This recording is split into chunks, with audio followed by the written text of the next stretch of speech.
someone needs saving.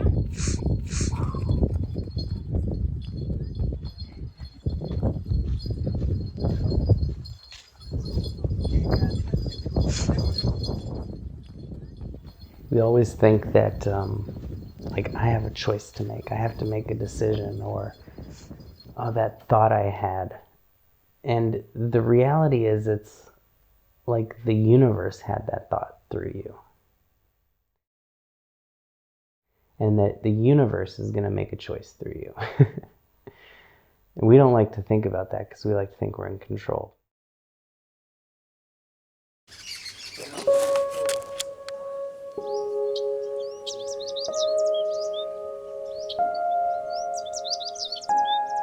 Todd, what is even real?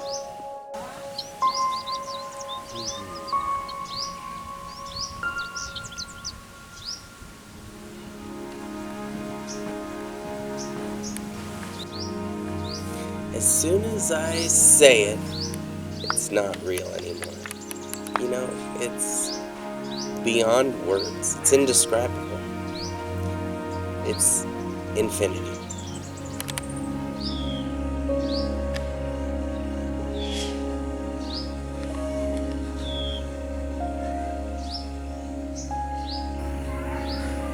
There's some fishiness going on in this universe. We could be God's dream. No question.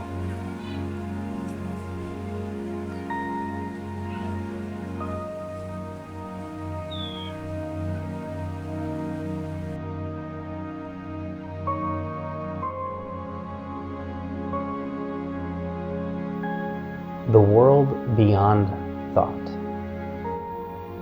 is the only thing that's real.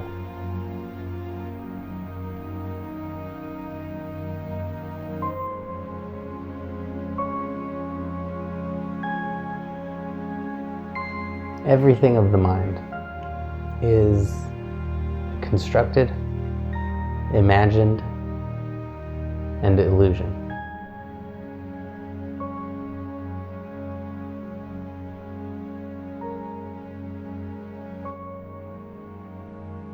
All that we see or seem is but a dream within a dream. Edgar Allan Poe.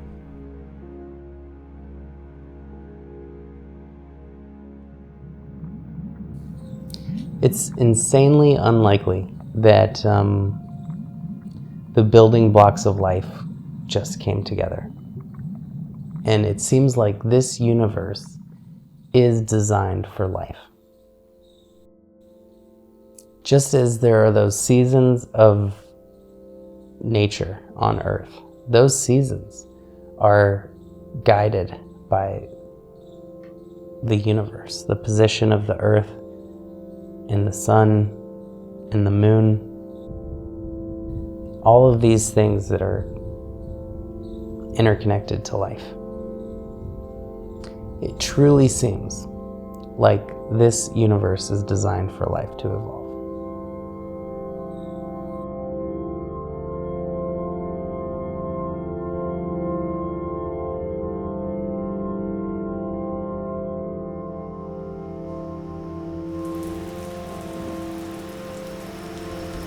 It is just that love feels better than hate.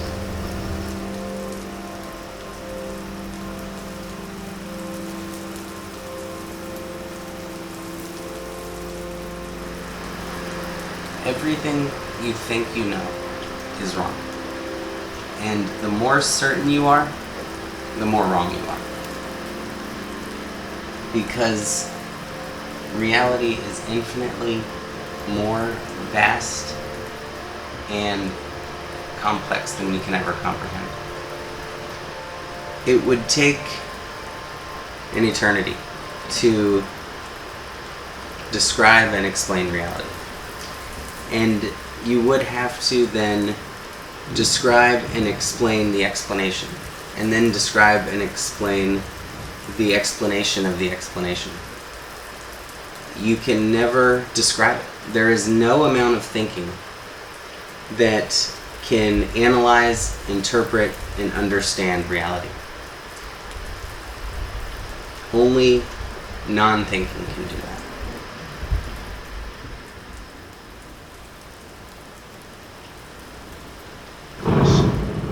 Oh, jeez. Glad we weren't at the beach right now.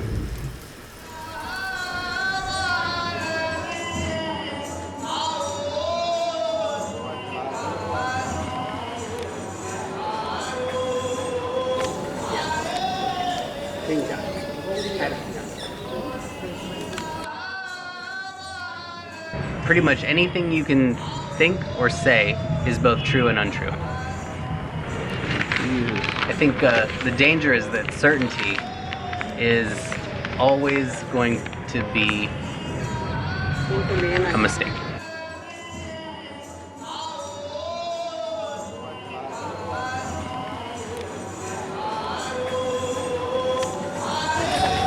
Man, this is some real Game of Thrones stuff up here.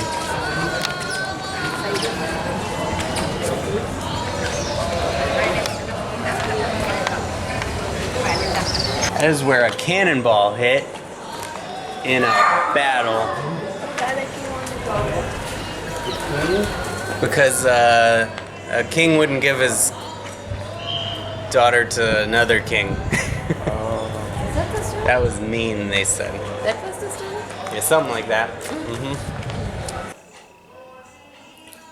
If happiness is the goal, then sadness, or even just reality, illness, aging, death, is going to make you so much madder because happiness is your goal. And happiness can't be a goal because it is a result. When we are at deep peace, we're happy. When we are doing something we love, we're happy. And so the goal is to love what is. And then, whether there's happiness, whether there's sadness, whether there is births or deaths,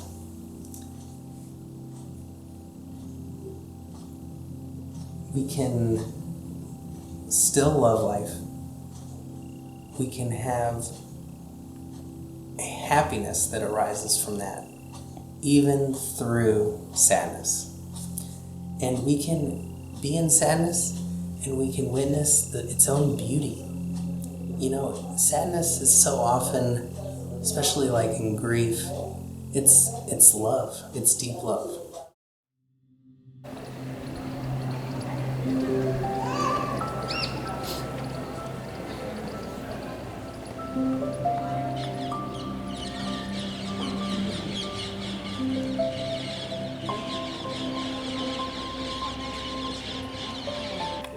And we want that uncertainty in life, whether we realize it or not.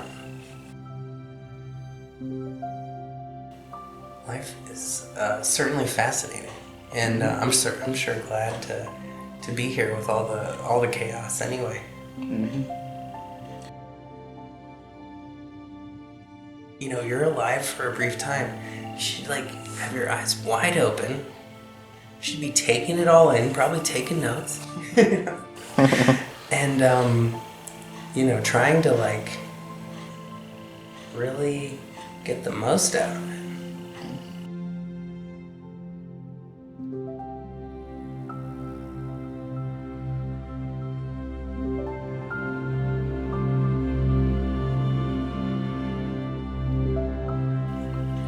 Do you take notes right now? Oh man, I do take notes. All the time. Too much. Sometimes I'll be meditating and I'll be like, oh, I gotta write that down. More metaphorically, taking notes, wow, so that's in the world, so that's in the world, Instead of I wish that wasn't in the world. Yeah. I just think we live in the most perfect universe that could ever exist. I really think that.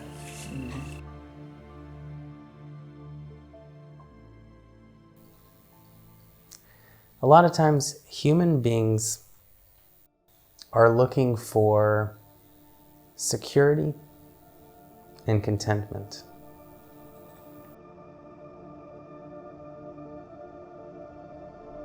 And they think it will come from some achievement, some external situation. We start wars to be safe. And empires fall this way all the time. You know, if there's enough barbed wire and cameras, and if I just have enough money in the bank account, if I get this promotion, but that only reinforces insecurity and a fear and the illusion of danger. And the fact of the matter is, you can build that wall as high as you want, but someone can always build a bigger ladder.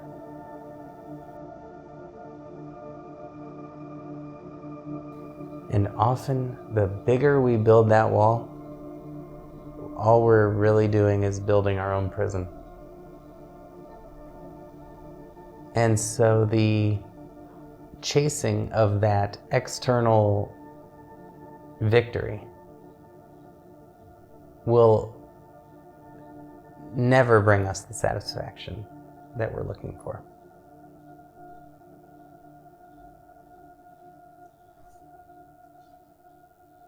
And at some point, people realize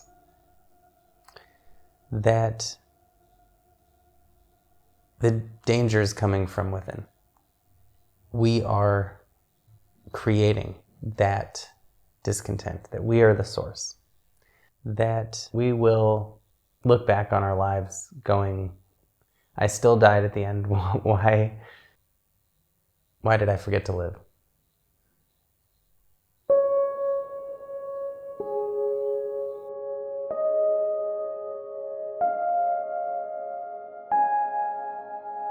I hope everyone can have big house and live in luxury, but I hope that those possessions don't possess them. I think that that is where the confusion comes in. I'm not opposed to owning things. I am opposed to things owning you and controlling you to where you'll work 80-hour weeks but be miserable, have addictions, have chronic pain, develop illness, neglect your family, neglect your friends, and end up looking back on life and just regretting all of that hard work for stuff you can't even enjoy. God forbid your stuff burns in a fire. I don't want needless, endless suffering for you. I want you to be able to be an expert at letting go and non-attachment before disaster strikes, before our things inevitably break down or get lost or stolen or destroyed, as all things eventually do. Isn't it amazing how much we can block out everything else in the entire universe and only focus on our little tiny problem of the moment? When there's a baby screaming next to you on the plane, that's all that exists. We are not hurtling through space, flying around the sun, orbiting this galaxy's supermassive black hole. There's just one thing. There's a baby screaming. So when we make a tiny little thing humongous, we suffer immensely. And we forget that we live in an infinite universe. We forget that we have made something very small infinitely big. And this can be an unkind word someone says to us.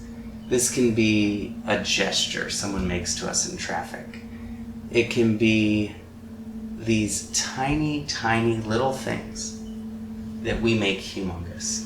and we lose sight of the fact that it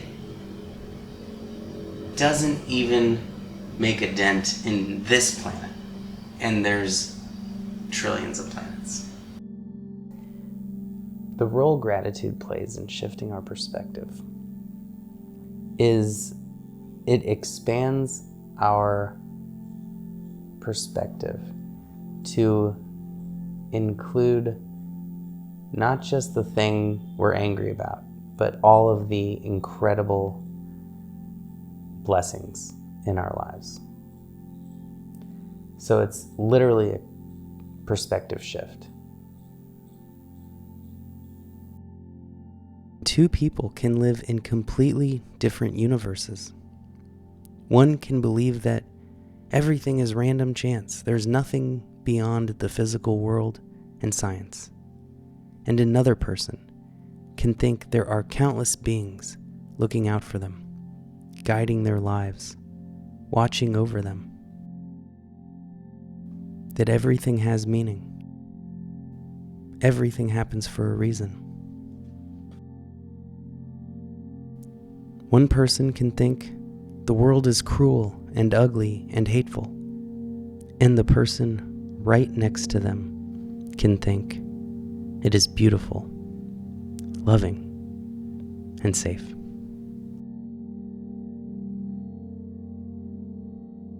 When we have gratitude, we feel as though the entire universe exists for us. Every single thing is here, designed for us better than we could have ever imagined. When we don't have gratitude, we live in a prison. We live in a, spaceship Earth is no longer this welcoming, spectacular, expansive wilderness and sea of cultures, but instead it's our prison and our zoo that we cannot escape.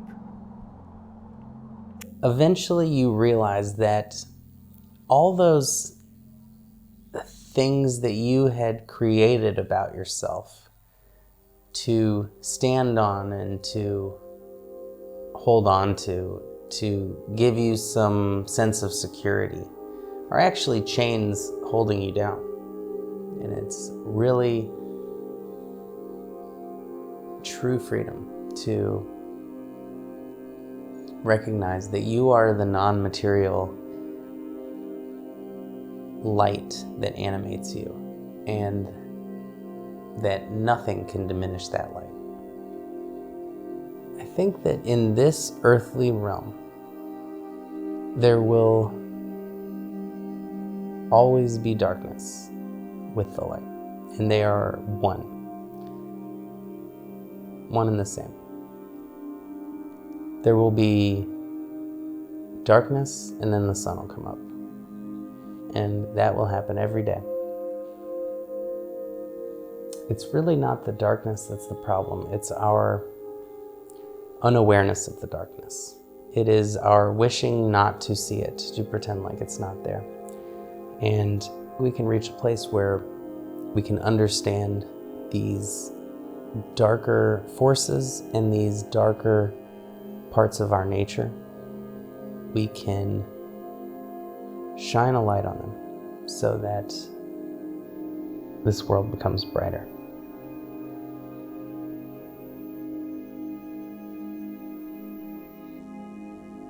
When we recognize that it's all dream stuff, that we're just witnessing that movie projector screen in our mind, and we can suddenly see the theater itself. That is when we can actually fully see what's going on. We can see ourselves in the audience. We can see the projector. We can see the exit row, and we realize that we're in the safety of this theater, and that these little ideas we have about the world, or these words that people say that get us so upset, that they're just part of that script, just that tiny little thing going on. yeah, that's when we awaken from the dream and we can really just realize we can change the channel anytime we want.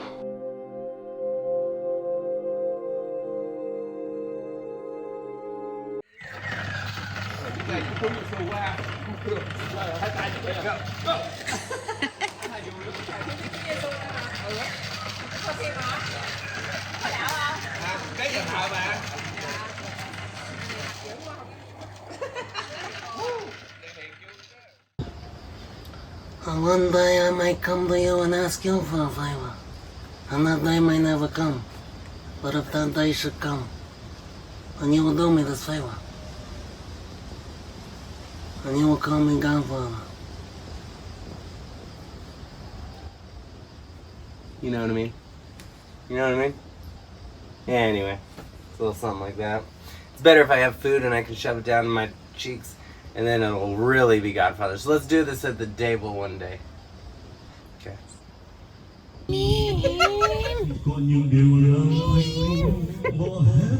Hello there, children. Hey, Chef. I don't want to go to school. Here's what you gotta understand, my friends, is there are no red lights in life. There are only green lights and yellow lights. And you gotta take those yellow lights and turn them into green lights. And then it's smooth sailing, my friend.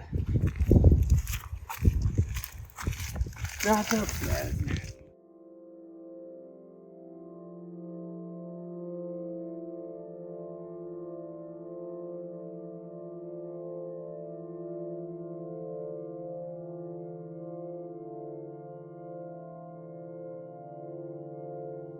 Time is a terrible place to be stuck in. When you don't like being alone with your thoughts and yourself, it moves slower. When you are in love with life, it's too short. It's a terrible conundrum. The more you live in time, the more you think about how much you have left, how much you've lost. It doesn't even exist. It's not some bank account, and your account is running low and eventually runs out at the end. It is like our stream of consciousness. It is a flowing stream of this present moment. If you try to hold on to the rocks instead of floating down that lazy river, you're going to miss the whole experience. You're going to fail to enjoy this ever-changing moment. If you keep trying to swim upstream, you're just fighting that current. If it wants to take you, let it take you. It really doesn't do us any good to spend one day feeling like we've wasted a moment instead of enjoying this moment. To feel like we don't have enough time left in the future means we're missing the time we have.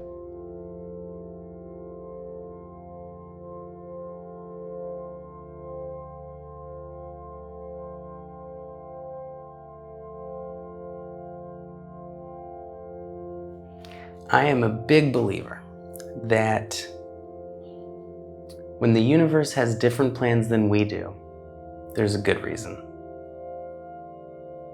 And so when something unexpected shakes up my plans that initially you would look at and say, this is catastrophic, or thing that just totally destroys your plans and feels like a major setback, I have always found that that is the turning point towards a life better than I originally imagined. And it can be hard to see that. And sometimes it takes a year or more to see the good that came out of it. But that's why it's never good to jump to conclusions. And it's always good to stay open and to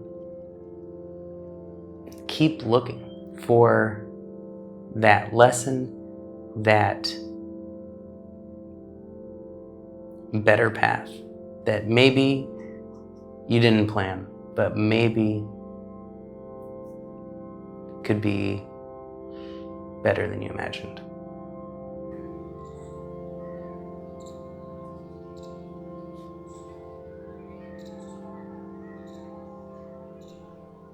There is a merging back into infinite consciousness as we shed these containers, these bodies.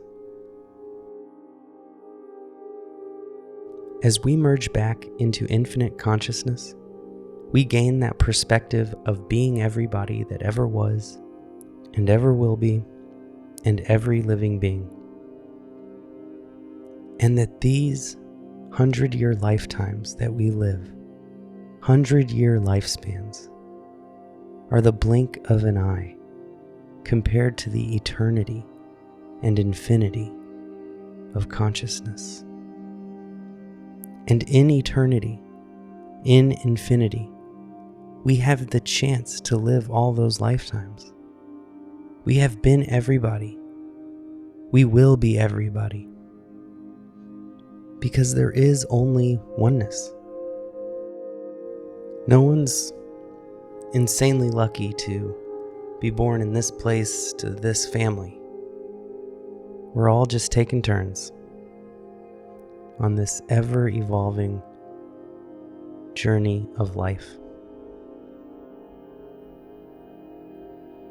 I say stop fighting the darkness and really look at it and see what is there that is so unbearable. We don't do this.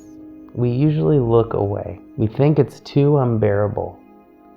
But if we look, we find that we have already survived this darkness, that we are living with it.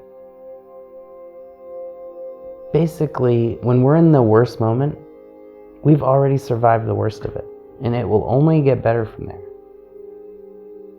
All horror movies are very dark, and you can barely see the monsters, you know? And if you turn on the light, you would see the zipper in the back of the monster suit, and you would see how silly it looked in the bright lights. And that is true of whatever demon and monster, fear, tragedy in our lives that we face. Once we shine a light on it, it's like, oh, okay, those are just some negative thoughts. Those are just some tightness in the chest. Not so big a deal. We can handle it. And we've already handled it. We've already survived it. We've already lived through it. So what can we not survive going forward?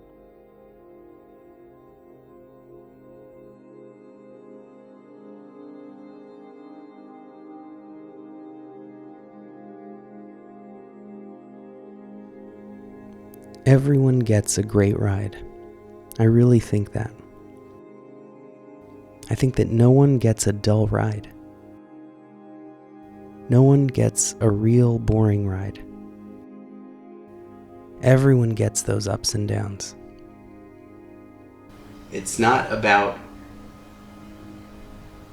even what we did. It's not about when we died. It's about, were you present? Were you enjoying the ride?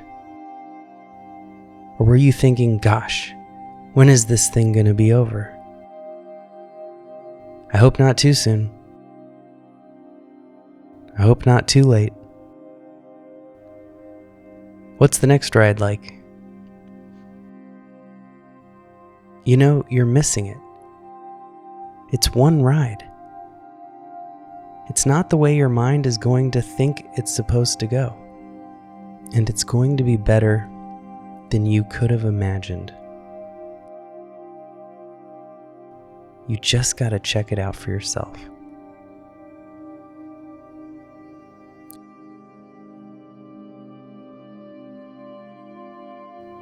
You know, we all die at the end.